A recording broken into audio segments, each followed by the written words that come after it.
नमस्कार, स्वागत है आपका हमारे चैनल में। मैं रानी गुप्ता आपके साथ। बड़ी खबर सामने आ रही है। आपको बता दें कि कांग्रेस पार्टी को बड़ा झटका लगा है। दरअसल कांग्रेस के दिग्गज और वरिष्ठ नेता जो कि 10 बार विधायक रह चुके हैं, कांग्रेस की टिकट से उन्होंने कांग्रेस पार्टी छोड़ दिया है। इसी के साथ ही उन्होंने बीजेपी पार्टी ज्वाइन कर ली है। आपके साथ दोनों बेटे भी बीजेपी में शामिल हो गए हैं। लगातार देखने को मिल रहा है कि इस बीच चुनाव का माहौल है और चुनावी माहौल को मद्देनजर रखते हुए तमाम जो नेता हैं लगातार पार्टियां बदल रहे हैं। ज्यादा से ज्यादा नेता जो देखने में आ रहा है गुजरात के अंदर, वो बीजेपी में शामिल हो रहे हैं।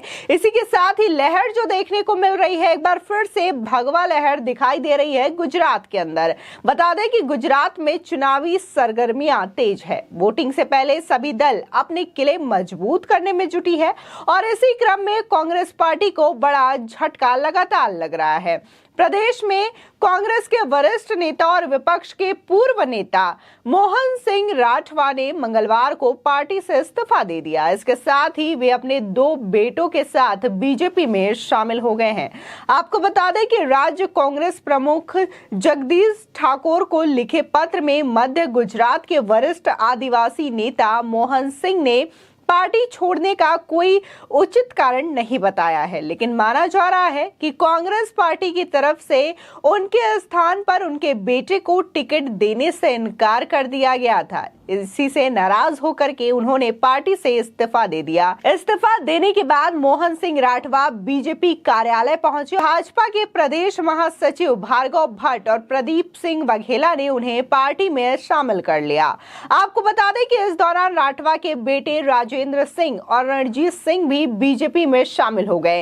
ये पूछे जाने पर कि क्या बीजेपी में उन्हें टिकट मिलेगा, राठवा ने दावा किया कि वो इसे लेकर 100% आश्वस्त है। इसके साथ ही आपको बता दें कि वहीं इस मामले में गुजरात कांग्रेस पार्टी के कार्यकारी अध्यक्ष ललित कागथरा ने कहा कि पार्टी ने हमेशा वरिष्ठ नेता मोहन सिंह को सम्मान दिया और 50 साल के बाद अगर वो उनके स्थान पर किसी अन्य उम्मीदवार को खड़ा करने की सोचती है या अपने बेटे को उत्तराधिकारी के रूप में नामित करने की मांग से सहमत है, तो क्या ये पार्टी की गलती है? इसी के साथ ही उन्होंने कहा कि अगर पार्टी ने उनके बेटे को उम्मीदवार के रूप में नामित किया तो मीडिया कहेगा कि कांग्रेस परिवारवाद यानी कि भाई भतीजावाद को बढ़ावा दे रही है। इसी के साथ ही कांग्रेस सूत्रों ने कहा कि राठवा ने इस्तीफा दिया क्योंकि पार्टी ने उनके बेटे को उनके स्थान पर उतारने से इनकार कर दिया था। वहीं पार्टी सूत्रों के अनुसार ये भी कहा जा रहा है कि राठवा नेताओं ने राज्यसभा सदस्य नरन राठवा, विपक्ष के नेता सुखराम राठवा और मोहन सिंह राठवा के बीच छोटा उदयपुर और जेतपुर निर्वाचन क्षेत्र के बीच दरार भी इसकी वजह बताई जा रही है।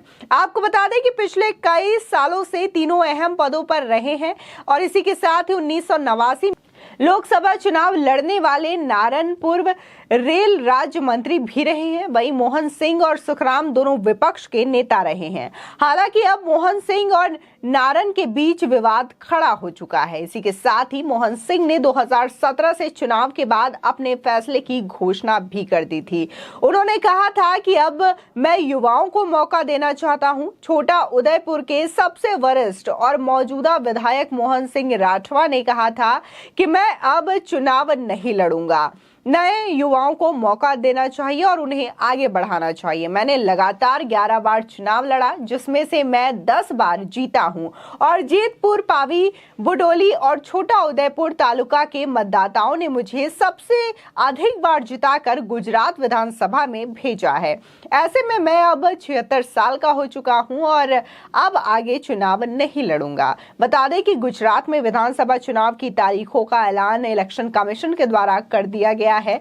1 और 5 दिसंबर को राज्य के 182 सीटों पर मतदान होगा और इसी के साथ ही 27 साल से सरकार चला रही बीजेपी, कांग्रेस और आम आदमी पार्टी के बीच त्रिकोणीय मुकाबला का परिणाम जो है वो 8 दिसंबर को वोटों की गिनती के बाद ही साफ हो जाएगा। बता दें कि गुजरात बीजेपी के लिए एक अभेद गढ़ साबित हुआ है। यहाँ पार्टी 1995 से राज्य में विधानसभा चुनाव जीत रही है, तो वहीं 2017 के चुनाव में भगवा पार्टी और कांग्रेस के बीच एक कांटे की टक्कर भी देखने को मिली थी। बीजेपी ने 182 सदस्यीय विधानसभा सीटों में 99 सीटें जीती, जबकि सोनिया गांधी के नेतृत्व वाली कांग्रेस पार्टी ने 77 सीटों पर प्रभावशाली जीत हासिल की।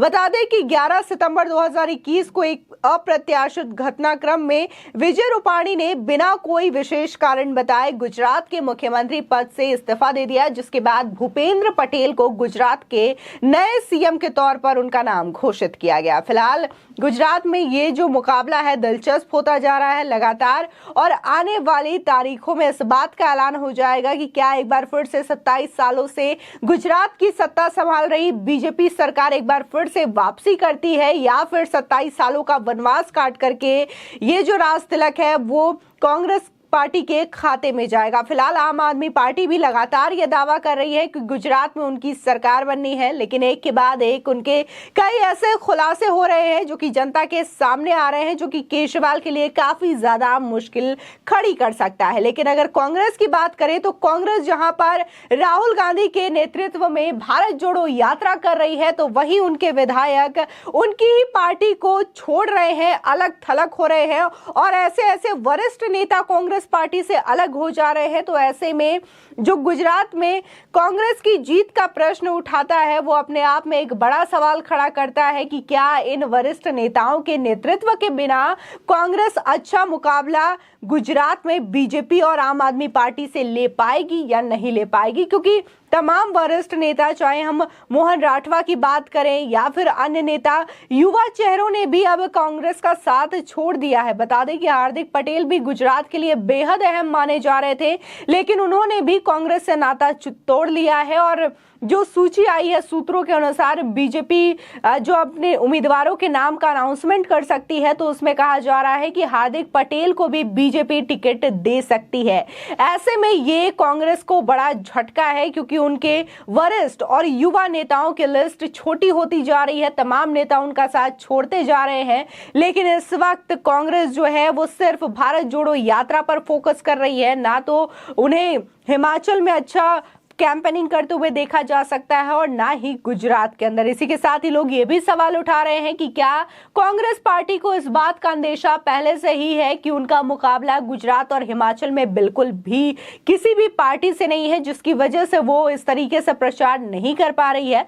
हालांकि सीएम अशोक गहलोत ने तो ये कहा था कि कांग्रेस उसी दमखम के साथ चुनावी मैदान में है, लेकिन लोग इसको महत्व नहीं दे रहे हैं और माहौल ऐसा बनाया जा रहा है कि कांग्रेस इस विधानसभा चुनाव में है ही नहीं और इस लड़ाई में है ही नहीं। आपको बता दें, जिस तरीके से देखने को मिल रहा है कि आने वाले समय में जो सर्वे किए जा रहे हैं, इलेक्शन कमीशन की डेट के अनाउंसमेंट के बाद भी जो सर्वे हुए हैं या फिर उससे पहले भी कई टीवी चैनल्स ने सर्वे किए हैं, चाहे हम बात टाइम्स नाउ, नव भारत की करें, एबीपी न्यूज की करें, ऐसे न्यूज चैनल हैं जिन्होंने ये सर्वे किया और बाकायदा इन सर्वेस में देखने को मिल रहा है कि बीजेपी शानदार जीत हासिल करने वाली है और प्रचंड बहुमत के साथ, चाहे बात हम हिमाचल की करें या गुजरात की करें, उनकी वापसी एक बार फिर से होते हुए देखी जा सकती है। फिलहाल इस बात का ऐलान तो 8 दिसंबर को ही होगा, जब इसके रिजल्ट का अनाउंसमेंट किया जाएगा। फिलहाल आपकी इस खबर पर क्या राय है, हमारे कमेंट सेक्शन में जरूर बताएं। आगे की और भी अपडेट के लिए चैनल को सब्सक्राइब करना ना भूलें।